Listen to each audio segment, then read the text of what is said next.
And so we come to the final Doctor Who 60th anniversary special, The Giggle.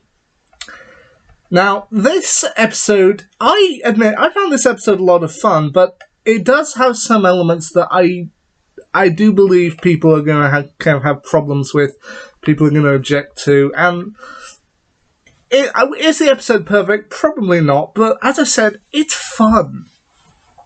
I think I view this in the same way that I viewed Jodie Whittaker's last episode, The Power of the Doctor, in that I felt it was a bit of a mess, but at the same time, it was a fun mess. It was an enjoyable mess. Like, the metaphor I used for it, or metaphor or simile, whichever you want, was that it's kind of like an eaten mess versus a pavlova. A pavlova is supposed to be this kind of great big dessert with berries and cream and done in a great big pile. And an eaten mess contains basically all the same ingredients, it's just kind of mashed up. But depending on it, it still contains all the same ingredients, it's just in a different style. And The Giggle, I feel, is very much the same. It's kind of a bit of a mess in places, but at the same time, it's fun, it's enjoyable. So where do we start? Well, we start actually in 1925 in Soho, where a man goes into a toy shop and tries to purchase a ventriloquist dummy. To which the toy store owner, played by Neil Patrick Harris, known for his roles in things like Doogie Howser and How I Met Your Mother, he tries to convince the man to also purchase the rest of the family, but the man says that he needs it for his boss, John Logie Baird, the inventor of television, and they plan to do an experiment with it. He takes it back to John Logie Baird, played by John McKay, and they set about doing their kind of first image sent by television, which is of the face of this ventriloquist dummy, Stooky Bill. I do like it when Doctor Who is able to kind of insert some real history into their actual episode, so having the first television broadcast in an episode, that's kind of fun. We then flash to 2023, where we see the 14th Doctor, played once again by David Tennant, and his companion, Donna Noble, played by Catherine Tate, kind of in the middle of riots. People are crashing cars, having arguments all over the place. The Doctor asks the passerby what's going on, and they're like, it all started about 2 days ago. Everyone starts thinking they're right. And they're like, I am right, because I pay my taxes, I don't have a car, but I pay my taxes, so therefore I paid for this road. I can use this road however I like. Like, you get yourself killed. It's like, I don't care. Anyway, before they can really do too much, the Doctor and Donna are apprehended by some unit soldiers who said that they've been sent to bring them in, to which Donna's only caveat is that she wants them to also take care of her grandfather. She wants him taken to safety, to which the soldiers agree, yes, of course, Mum, we'll take him to safety, with Wilfred not saying out to her, go with the Doctor, do some good. Now, as I said in my last review of Wild Blue Yonder, they were only actually able to film one scene with Bernard Cribbins before he passed away. But there's still more to come with him, and yeah, so I am glad that he is just taken out of the picture. He's not dead, he is in the Doctor Who universe still alive. Anyway, the unit soldiers fly the Doctor and Donna to the new Unit HQ, which looks awfully similar to Avengers Tower, but I don't know, we're with Disney Plus now, so can't complain too much. Where he meets up with various unit personnel, including Shirley Ann Bingham, played once again by Ruth Madeley, who we met in The Star Beast, and we're also reunited with Kate Stewart, played once again by Gemma Redgrave.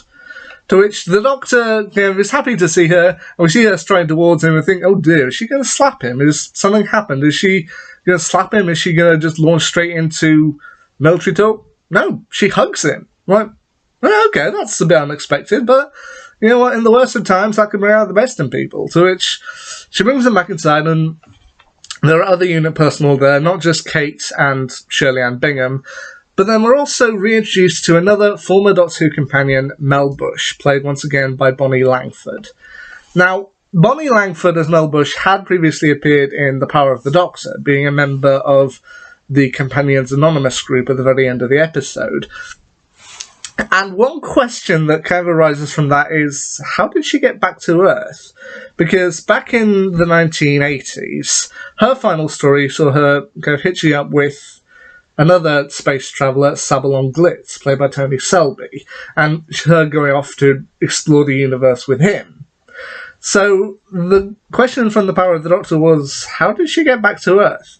But we are actually provided an explanation for this. She said that she travelled with Glitz for many years. He eventually lived to be 101, but then eventually died in a bar fight. It was like, yeah, okay, that kind of makes sense. To which she stayed around for a while, but then decided it was time for her to return home. So she hitched a lift with some sort of space service, and eventually made it back home, but then had to face the awful truth that everyone she ever knew was gone. Her family, her friends, everybody she ever known had passed away by this point. So she was now effectively alone. To which I do like that I do like that, like they did with The Power of the Doctor, with Tegan and with Ace, I do like them reintroducing another Doctor Who companion back into the fray and showing her what happened with them. And I do like that she's here. Apparently we are due to get more of her next year with Ncuti Gatwa's Doctor in Series 1 or Season 1 of the Disney Plus style, so we'll wait and see with her. But anyway, it's revealed that everyone in the world has seemingly gone mad because there's kind of a hidden signal behind every screen, every TV screen, every computer screen. There is seemingly a secret signal that's been passed down. And while Shirley Ann Bingham thinks this is ridiculous because, well, surely we would have found it, Dr. went, oh, because you're so clever. But the signal seems to be a face in the broadcast with a set of notes to it. Ah ha ha ha ha ha ha. To which the Doctor reveals that that has been there for seemingly almost the last 100 years. Ever since the invention of the television, that's Stooky Bill, and that kind of sequence of tones has always been in the background, but only now is it truly coming to the forefront. Anyway, they find out that a satellite is kind of broadcasting this onto every television screen and every computer screen alike, and it's causing everyone to go mad down below, unless they're wearing a specific type of bracelet that UNIT has developed with an alien species, to which Kate demonstrates by taking off her own bracelet, and soon she becomes really aggressive as well, until they manage to force the bracelet back onto her. She reveals that the satellite has been broadcasting this note, but says that they can't really do anything about it at the minute because they have a laser beam that would be possible, it's strong enough to destroy the satellite. But because they can't get permission from any of the world leaders to destroy this satellite because, well, everyone's going mad and acting self-centered, they basically can't do anything about it. To which the Doctor says, I give you permission, which I do like because they did mention back in Death in Heaven, back in 2014, that the Doctor is effectively president of the world. So I do like them acknowledging that the Doctor does have a bit of authority within UNIT, and he can still affect things. I also do like the kind of chemistry that Donna has with various members of UNIT, like when she's talking with Kate, and Kate says, when this is all over, I might be able to offer you a job here. Which is like, what do you get paid? 60,000 a year? 120 and 5 weeks holiday. Done. I love that. Just that Donna still has some pull, and even later on in the episode, when the Doctor says, right, Donna, patch this in. Donna's the best temp in Chiswick. She knows her way around computers. I do like that they can still integrate Donna that way. But anyway, the Doctor and Donna eventually try and find out where it originated. So they head back to 1925 and to the toy shop where Stooky Bill was bought, which the Doctor then meets up with the Toymaker, played by Neil Patrick Harris. And while it was fairly evident for most of us, we get confirmed that this guy is actually the Celestial Toymaker. Now, for those who don't know, the Celestial Toymaker was a character played back in the 1960s on Doctor Who by actor Michael Gough. He only appeared once in the Doctor Who serial The Celestial Toymaker. He was apparently due to appear again against the Sixth Doctor in a story that was never made. But Michael Gough is acknowledged in this story. He later went on to play Alfred Pennyworth in 4 Batman films. But Neil Patrick Harris, I think in this episode, he's just having a ball. You can see him relishing every single scene he's in, chewing on the scenery, and just having a good time. And you know what? Neil Patrick Harris does villains very well. Like, the only thing that I've actually seen him in that was live action was How I Met Your Mother, to which he wasn't a bad guy in that, but he had his moments. But I do remember his voice acting in several episodes of The Penguins of Madagascar, where he voiced Dr. Blowhole, and it's very much a similar type of energy here. You can tell he's having an absolute ball with it.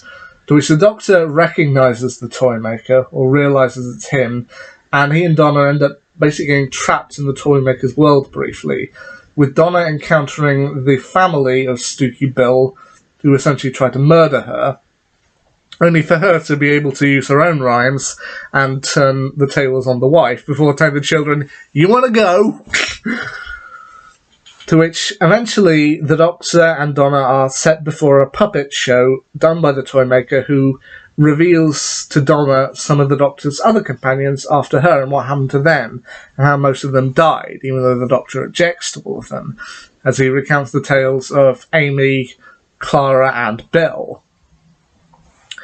To which, the Doctor then challenges the Toymaker to a game, because that's ultimately how the Toymaker works. He is after a game. He knows the Doctor won the first round, so now he wants a round 2, to which they simply go for cut the deck of cards, whoever gets the higher number wins. To which the Doctor pulls an 8, the Toymaker pulls a king. To which, even though Donna says that the Toymaker will surely cheat, the Doctor was, no, he won't cheat. He lives for these games, and he plays by those rules. And anyway, after the Toymaker wins, he is seemingly gleeful until the Doctor points out, except you're bound by your rules. I won one round, you won one round. And now, as the game said, best of 3. So heading back to 2023, we then see them destroy the satellite, only for the Toymaker to appear, dancing about to Spice of Your Life by the Spice Girls, and even kill several unit soldiers by turning them into toys, and altering reality so that they can't harm him, turning Kate's bullets into rose petals, and the like. However, when he goes outside and gets control of the laser, the Doctor tries to once again say, "Your fight is with me, leave these people alone," only for the Toymaker to shoot him through the chest with the laser. To which the Toymaker says, "I fought one battle against one Doctor, my second battle against this Doctor.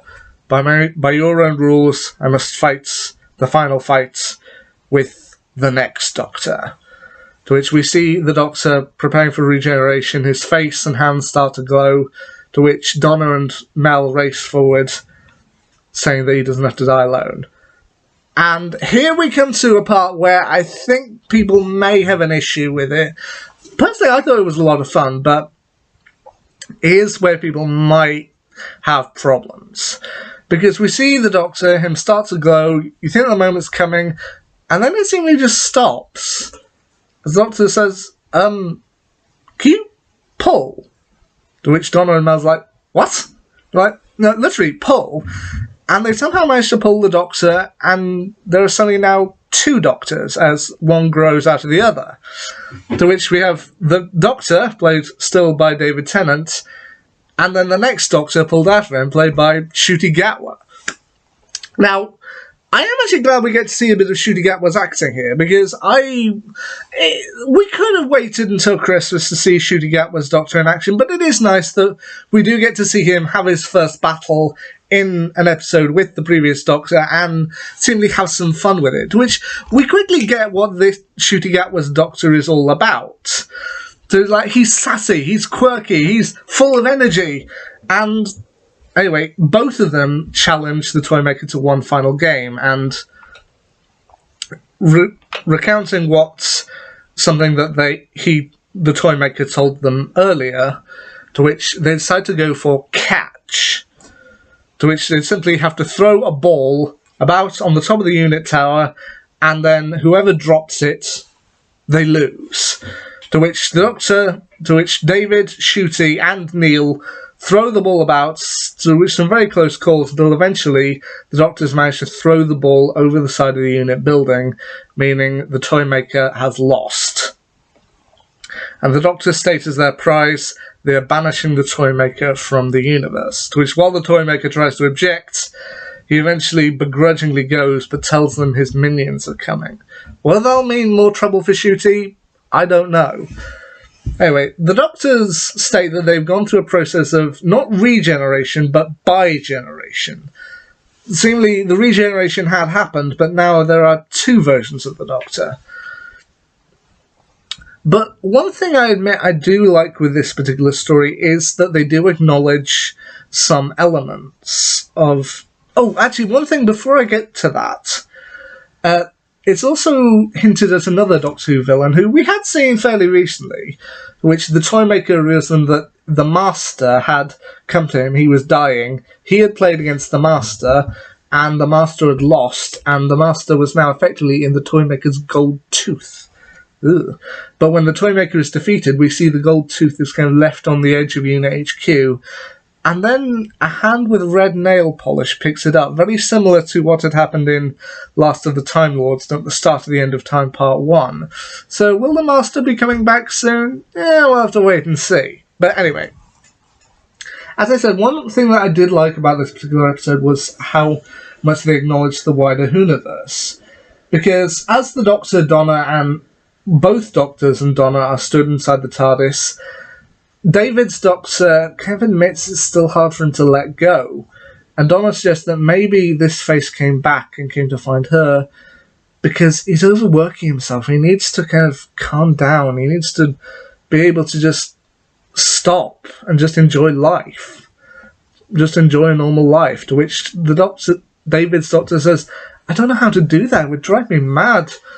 To which Shooty's Doctor comes and tells him, look, really, dude, you do. You need to relax. I mean, all of these people, everyone you've known, you just move on. You just stop for a minute. And then he acknowledges that Sarah Jane is gone. To which both of them admit, I loved her. We loved her. To which Elizabeth Sladen passed away in 2011, and we just kind of kept it going for a while that her story was still going on, until 2020, when the pandemic was sweeping the world, and they released a story, Farewell Sarah Jane Smith, featuring, kind of showing her funeral with everyone gathered. And then I was hoping they would acknowledge that in The Power of the Doctor when Janet Fielding and Sophie Aldred came back, but they didn't. But this is the first time they've actually acknowledged it, and acknowledged how much pain it is. To which Donna suggests that maybe the Doctor stay with her for a while, just stay on Earth and just be happy. Which the Doctor is reluctant to do at first, but he does eventually agree. And Shooty says that because they actually won against the Toymaker, they do actually get a prize. So taking out the Toymaker's mallet, he steps back into Unit HQ, smacks the side of the TARDIS, and suddenly we have two TARDISes. Both a police box, and both almost exactly the same, as the Doctor now reveals to Shirley that he has a wheelchair access ramp. It's like, finally, you've entered the 21st century. And we can see with the Doctor, as Shooty's Doctor prepares to depart, David's Doctor comes back in and is like, oh, you weren't going to leave without saying goodbye, were you? To which Shooty hugs both of them and says, yeah, look after each other. Or saying, right, you kids, right, old man. Right, girl, get out. It's like, old man? I'll have you know you're older than I am. Like, well, technically, yes, because you're the next version. You're older than him. Like, all right, kids, get on with you. Which I do like. He's sassy. He's sassy. He's bold. He's flamboyant. I think I could grow to like Shooty Doctor, and it's nice we got to see a bit of him before actual Christmas. To which the final scene properly of the episode shows David Tennant's Doctor and Donna having brunch together with Donna's family. We see the Doctor, we see Donna, we see Sylvia, Sean, Rose, and we also see them joined by Mel, who is kind of gone. The Doctor has kind of been accepted into the family as something of an uncle, which I do like.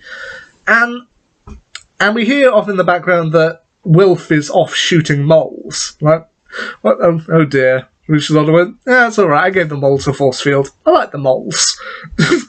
To which, it is nice that even though Bernard Crimmins had sadly passed away by this point, it's nice to know in the Whoniverse he's still alive and kicking, and still kind of off shooting moles somewhere. To which, it is nice to see. I know that people complained with David Tennant's Doctor for a while that his last words as the 10th Doctor, I don't want to go, kind of showed how vain he was. To which, he does get a chance to redeem himself with these words. He is ready to go and move on. But then we also get to see him just be happy. You know what? I felt that. I like that. So, yeah, I will admit this is an episode that has problems, but at the same time, I think I can overlook these problems because it's just a lot of fun. This was to celebrate 60, and they went big. They went big. Some things hit good, some things hit bad, some stuff hit in the middle. But you know what? I think of all three specials, I'd probably rank this one at number 2. I'd probably go the Star Beast at the top, Wild Blue Yonder down the bottom, and then this kind of in the middle. But then again, that's just me. Anyway, now comes the Christmas special, which should be in around 2 weeks' time? Something like that. The Church on Ruby Road, which from the trailer looks like it might be borrowing a little bit from Peter Pan, that kind of pantomime tale that you usually see around Christmas time. I can't wait to see what it looks. It looks great fun. We can see Shooter Gatwa, see the introduction of Millie Gibson as Ruby Sunday. I can't wait to see what they come up with. But what did you think of the Giggle? Let me know down below in the comments. Anyway, until next time, allons-y.